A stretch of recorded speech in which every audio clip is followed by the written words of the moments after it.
Welcome to channel 69, and you have Big Hurt with the Ghetto Report. What's up? Big Hurt, back with the Ghetto Report. This is a special edition. This is our political edition. We want to talk about a little politics for a minute, being that President Trump was recently in New York in the middle of his civil trial and some recent developments where the judge had to reprimand him and, he lashed out at the judge. We at the Ghetto Report was discussing that whole political arena. We was just saying, do you think President Trump, ex-President Trump, will go to jail? Do you think Giuliani will go to jail? Can you imagine Giuliani in jail with all the Italians that he locked up in the 80s and all them goombas is waiting for him? If he go through, he going straight to PC. How about President Trump? He's going straight to PC. But in any event, we're going to discuss what happened in the court the other day. We saw President Trump's attorney get on the news right after the court appearance, and she was like, listen, she doesn't tolerate such disrespect and such things in her personal life, so she's not going to tolerate them in the court. So that made us think, doesn't she understand that the judge is the arbiter of the court? The judge controls the courtroom. It's not up to you. What you don't tolerate in your personal life, you will have to tolerate in that courtroom if it's going against the rule of law. But she doesn't understand that. Obviously, she's following in Trump's footsteps because he's arrogant, disrespectful. They had to put a gag order on him because he don't know when to shut his mouth. But then we was discussing that together with him. We were saying, why is he so arrogant? Why is he so defiant? And then it dawned on us. We was like, there's no precedent on a president being charged with a crime and going to prison. Trump knows this. Trump is not a total fool. He's not an idiot. So he knows this. He knows that the government is in a difficult position. Because however the ball bounces or however it spins, they're going to have 100 hearings if he's found guilty of, and this is a civil proceeding. Basically, the judge already said that he inflated the value of his properties. They want to know whether he's going to have to pay a $250 million fine, and will he be banned from operating in New York City, any type of businesses. So that's what civil trial is about. The case in Georgia is a criminal offense, and he may be facing prison time. So we were discussing that, and we were thinking, we interrupt our program to bring you this important message.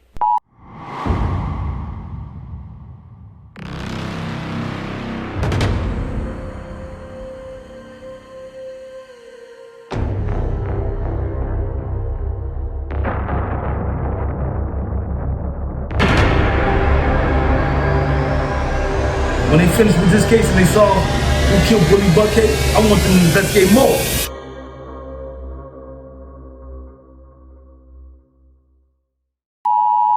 Maybe Trump is defiant because he knows something that the general public don't know, something that we're not aware of, such as a president going to jail. There's no precedent for that. The Secret Service, they supposed to guard ex-presidents for the rest of their life. When he came to New York City and they want to handcuff him, reportedly the Secret Service told the police, stand back. NYPD, stand back, you're not cuffing him. And the NYPD allowed that to happen. You know what I'm saying? They allowed because they didn't want the incident. They didn't want, technically, the Secret Service were interfering with the police and the official police duties, and they could have backed them all down and arrested them too. But again, that's that white privilege and President Trump feeling entitled, like he's not a regular defendant, and the NYPD let him get away with that. Because had he been black or one of us, we'd have been on the floor, and everybody guarding us would have been handcuffed on the floor. You know what I'm saying? But in any event, they allowed that to go forth, and that only fueled his arrogance. That's why he's in New York being as arrogant, because he feels like he has us between a rock and a hard place. So we were discussing that at the Ghetto Report. Does he have us between a rock and a hard place? Of course, you got to look at it in these terms, right?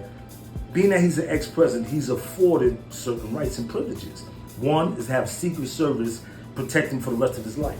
Let's say he's convicted of a crime and he's sentenced to jail. The Secret Service is not going to go to jail with him. They're not sitting in the penitentiary with him. So they would have to discard the Secret Service protection. One, if he's cut or stabbed in jail, because a lot of violence happens in New York. So yeah, that's a question that we was discussing at the Ghetto Report.